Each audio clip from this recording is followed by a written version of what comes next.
Hi, I'm Ruth Molman from the Farmington Hills Historic District Commission, and I'm in one of our historic homes, historic district, the Philbrick Tavern. This house has had 4 changes to it. From the original, when it was originally taken out by the Philbricks, it was probably just a farm, a 160-acre farm, that would have been Nathan Philbrick and his wife, Seneth, with an A in front of it. Soon they turned it into what was called an open house, which developed into the taverns. We had 3 really significant taverns in Farmington Township. There was the Botsford Inn, the Wixom Inn, and the Philbrick Tavern. There were other little taverns along the way, and this is because we were at the crossroads of 2 highways, the 2 trails. This building would have been on the Orchard Lake Trail, which went all the way from Westland to Pontiac, and it did not follow the Orchard Lake road as we know it today, which was a section line road, but it went at a peculiar angle all the way across the township. Nathan Power also served as a justice of the peace. By 1854, I think they probably went out of business when he passed away. Actually, probably about 1850. In about 1850, the toll road went through Farmington, making that much more to an advantage of the people to stay right on the toll road. And by that time, this particular building reverted to a farm, and that's where it got its second wind as the Chamberlains moved in. And we believe during this period as a farm that they housed escaping slaves on the Underground Railroad. And part of the advantage of this building would have been the swamp that was behind it, where these people would feel secure. And they had all sorts of stories associated with that, of what it was like, but probably these people were housed in the barn or some of the outbuildings. The second township meeting was held here, and as reported in the 1877 history, the first one was at the home of Robert Wixom, which was over on Farmington Road in 11 Mile. The son of the Chamberlains married Sarah Walton, and Sarah Walton was the granddaughter of Ethan Lappin, who was one of the members of the Underground Railroad. They were close-knit, and most of the people involved in this were related to each other. Sarah lived to be 100 years old, and she lived in downtown Farmington in her later years. The house then went to a German farmer, August Ashe, who lived here until the 1920s, and sometime between this period the house was empty, and then the land was divided, and the farm was no more, and it became a suburban area, and it turned into, I believe, 3 acres on this particular parcel. Nathan Philbrick was one of 11 children. He had 5 brothers and 5 sisters. They came from New York, Ontario County, New York, where the other people from the other pioneers of Farmington came from. And they had 2 sons, Nathaniel and Harrison, and both of the sons were operators of sawmills. So this is a very significant house. It's noted because it was an early tavern, the main things, it was an early tavern, and secondly, as a stop on the Underground Railroad. And we will go now and have a tour of the house with Jenny Wenson, the current owners of this lovely, lovely home. I'm here with Jenny Wenson. Hello. And this is your home now. Well, it's sort of a 4th recycling. Yes, it is. We moved in 5 years ago, and this is the Philbrick Tavern. And you are in the foyer, listening to one of my children cry in the background. Well, over here is probably the first thing that I want to focus on. This is the original door handle to the home, and the piece of wood that surrounded it. And then this case we keep with all original artifacts that were found when Dr. Giuliano and his wife dug the pool about 20 years ago. I noticed there are two parlors here. One probably was for the ladies that we've been traveling through on that Orchard Lake Trail or the Lansing Post Road, and the other one probably with the men, the truckers that came through on their way possibly up to Pontiac to conduct some business there in the county seat. Let's go into the room that you call the dining room. Okay. Because that has the original floor. And this is your dining room, which was probably one of the two parlors that they used at one time. Now we came in here because of the floor. The floor is original. It is the only original flooring left in the home.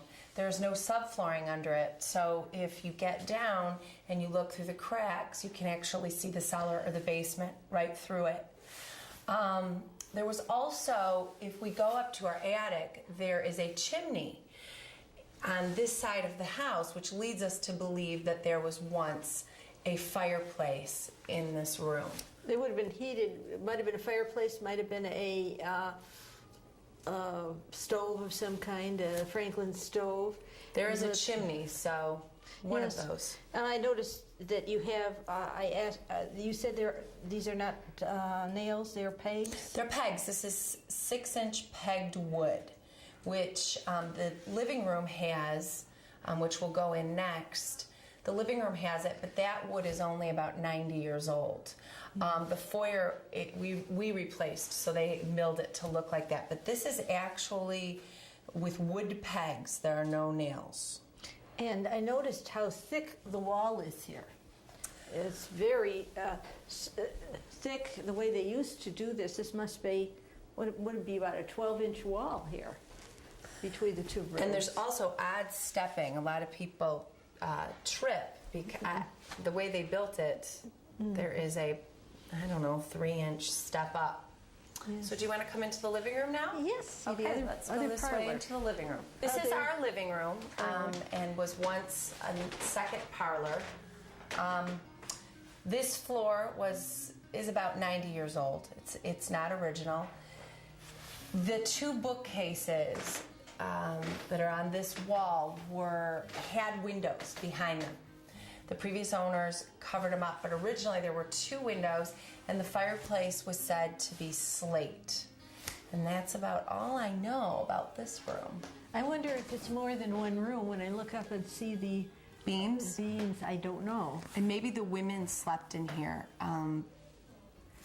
That's kind of what, by process of elimination, being that the home was a hotel, if the dining room was used to eat with the fireplace and the kitchen and the tavern, then this would lead, because upstairs was a ballroom, it would lead this to be maybe some sleeping area. It could have been one or it could have been three rooms. Right.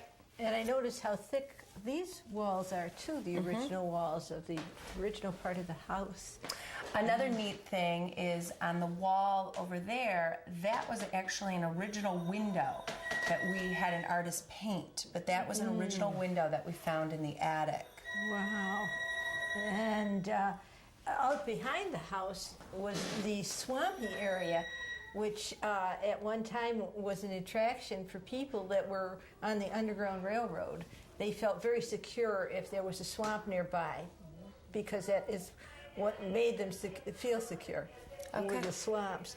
So there was at one time a swamp area here, and there's a place in the basement which they could have brought food in, or they could have had people in. Right, there's a cellar door. And the swamp area is now a pond, but that makes sense, Ruth, because the backyard is very wet, all of it.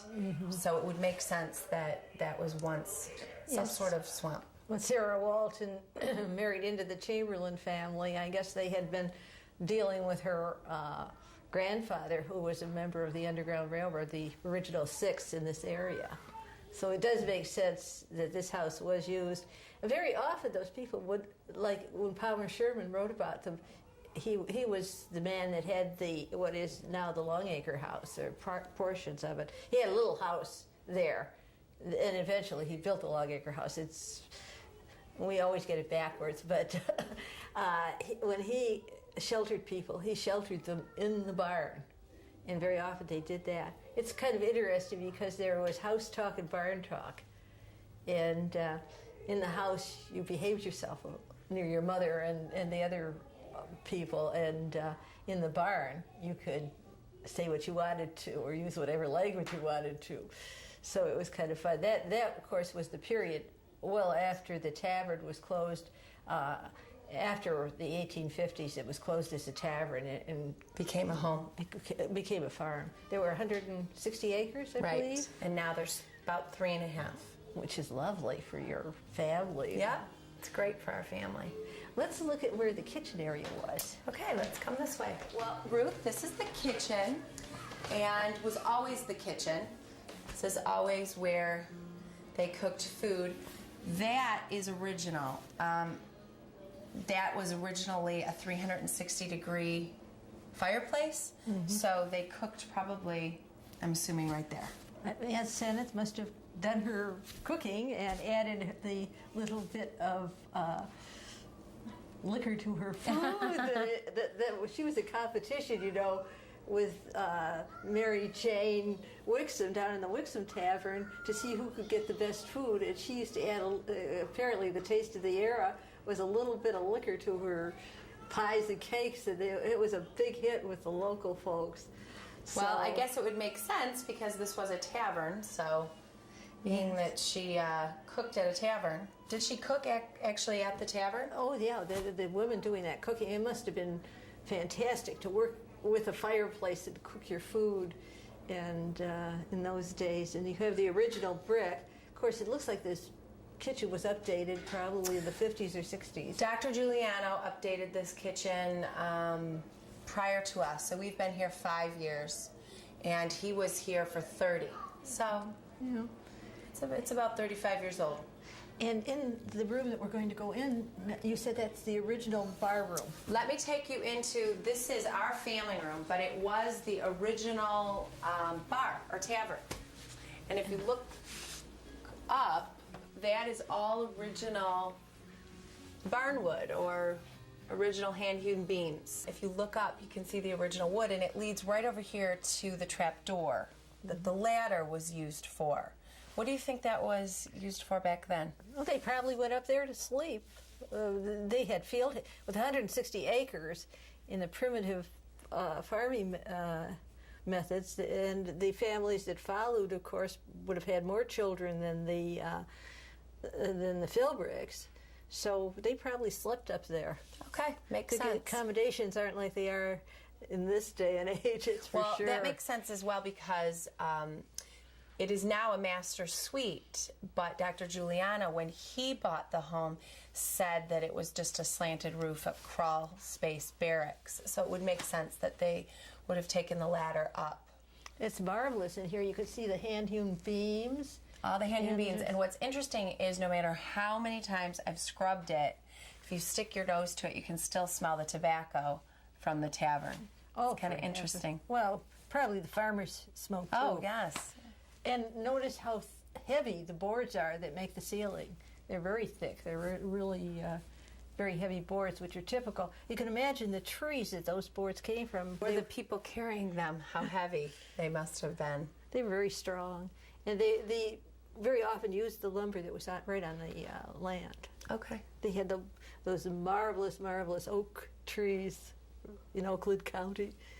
Let's go up and show. You could show me where what they've done with the master suite area. Well, yes, the master suite and also the ballroom. Okay. Yes, every tavern had a ballroom on the second floor, and many a farm girl met her husband in those ballrooms, and they had a fiddler, just like they did at the Botsford Inn, and they had always had a bouncer. Okay. Well, another interesting thing is in the ballroom. Also, the first town meeting for our city was held, or so I was told, in that. The second one. The second one? Second meeting was held there. Okay. The first one was held in some sort of home that Robert Wixom had, just a little bit away from here, over on Farmington in 11 Mile. Okay. So then the second meeting, I knew there was a town meeting that was held here. So why don't we head this way and we'll go upstairs to the second floor. Well, this is the second floor, Ruth, and this is where the ballroom and the second town meeting would have been held. So this door right here leads to the attic, and this door leads down to the master suite area, which was, when we were down in the tavern, I told you, the crawl space to where the trap door led. And over there are the doors to the 4 bedrooms and a restroom, but that was once the second floor ballroom. And your staircase was probably much narrower at one time and probably enclosed on 2 sides. But you think the spacing of the stairs is original because it's so odd? Yes, I would guess. I don't know. I can't tell you for sure. And of course, the low hanging ceiling there, they have that at the Botsford Inn, and many a gentleman has bumped his head on that. Exactly. Got to be very, very careful coming up my stairs.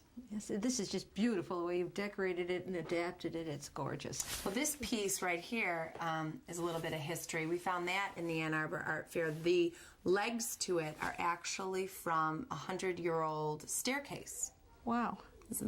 I thought that was kind of interesting. They're turned so beautifully. Yep. Just lovely. Let's take one look at the bedroom. And okay. We'll head this way down this hall. Watch your step. Oh, yes. You're taking me into the area that was the slanted roof at one time. Right. This is now the master suite area. But back then, this just had a slanted roof, and the trap door over there is what we were talking about when we were just in the tavern where the ladder led up. But now Dr. Giuliano and his wife made this a full-blown master suite. And as we look out the window here, you can see the pond you were talking about. Right. This is the pond that was once in the swamp area that you said. This was actually dug, though, by Dr. Giuliano. And I see you have some geese swimming around. Yes, that pond is a house to many animals. Also, you can see the pool, and the pool is where, when Dr. Giuliano and his wife dug the pool, they found the artifacts that we showed when we were in the foyer of the home in that hutch. All of those were found right there, and they're farm-related, which would make sense because this was farm. I think the barn was across the street. The barn was across Power Road, and you can still see the stone wall or parts of the stone wall that were around the farm or in the farm area. They most likely sheltered people when the Chamberlains lived here in that barn area. In that barn area? Yeah, maybe a few were allowed in the basement, but most of them probably were housed in the barn. Yes, but the chances they took of doing it were absolutely fantastic. The other interesting thing about the home, and it's downstairs on the foyer wall, is you had written an article about the home that Nathan Philbrick, one of the original owners, he had 2 sons, Harrison and Nathaniel. And we have 2 sons, Harrison and Nathaniel. So we thought that was, history repeats itself. Yeah, well, Harrison moved down on Shiawassee, and he lived near where he had a mill, a sawmill and a cider mill, and I guess they milled wheat too, because Mr. Power, Nathan Power, in his diary talks about taking his wheat and corn to the Philbrick mill. Okay. So that was down in on the Shiawassee area, Shiawassee and probably Power Road, and his other son moved to Redford, where he also had a mill. So Nathaniel moved to Redford, and he was and a Harrison miller there. Was there, and little Olive. If they want to read about Olive, she was kind of a tomboy, and she was into all sorts of mischief. Olive Philbrick, and she was a friend of this Lillian Drake Avery, who was involved in the Oakland County Historical Society.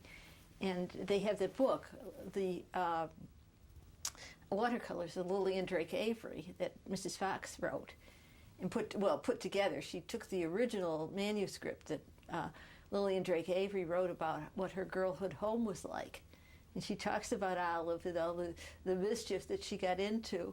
And she mentions that the father had this mill there. That's interesting. Right next to that article downstairs, there's also the patent from Woodrow Wilson back when this was 160 acres. Apparently, maybe you can explain that. Did the president patent off the land? It was they called it taking it out from the government. The land was ceded to the government by the tribes in the area. And it was kind of catchy here because nobody really owned it. So that's the whole thing I don't even want to get into. But the government owned the land, and it wasn't exactly sold. They called it taking it out from the government lands. Okay. To homestead it. And then Woodrow Wilson wasn't the president, so they must have been backlogged on paperwork. And then when he got in office, they must have had some error or something wasn't clearly written. Okay. And they took it out, and then they would often, when somebody died or they had to legitimize the papers, they would go back and redo it. So he gave them sounds like a second patent. There must have been an original document, but yeah, we don't have that. Well, it probably was lost. That's why they did the second one. Okay. And having Woodrow Wilson's signature is pretty neat. Yes, yes. Well, why don't we head down now and I'll show you the basement that was the original cellar. You could see the beams down there. The hand-hewn beams, yep. That sounds great. Okay, let's go. This is the basement, or was once the cellar, and this is the door we talked about. The Michigan door. The cellar door. To bring in the farm produce to store it. And you can see the axe marks on the beam over there. That's the most interesting thing, is the hand-hewn beams. And you can see, that's why we didn't cover them up, because they're all original, and you can see the hard work that they put into play. And you can see your random plank flooring here. Yep. None of the boards are the same size at all. They're all different sizes. Exactly. And over there, that is underneath the dining room, the original floor, and you can see right through the cracks to the lighting in the dining room. And the farmers had meat hooks. Apparently they saved some of their meat down here, or maybe even the Philbricks for their tavern. So the stories circulated, which were really weird, that they would chain people. They never chained people. They just had meat hooks to hang meat. People ask me all the time about the underground tunnels that were once said to have been here. And I often say that, because this was an underground railroad, that they may have housed slaves here in the basement, just because that's the story that people have passed on through the years. But yes, I know people said that about the hooks. Yeah, and there's no tunnel. The tunnel that they have at the Longacre house was the tunnel to the swimming pool. Okay. And the Longacre house, as such, wasn't built until after the Civil War, 1867. So there were no tunnels. That was all just made up? No tunnels. I think in Northville they had one house with some tunnels.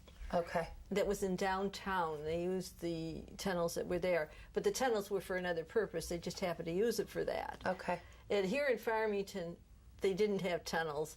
If anybody came through that didn't belong, it was a very strong feeling area. They would have thrown them right out of town. Okay. Or they would have, when somebody told a story about, how the families intermixed here in Farmington, if a child did something and went into town, by the time they got home, mother knew about it.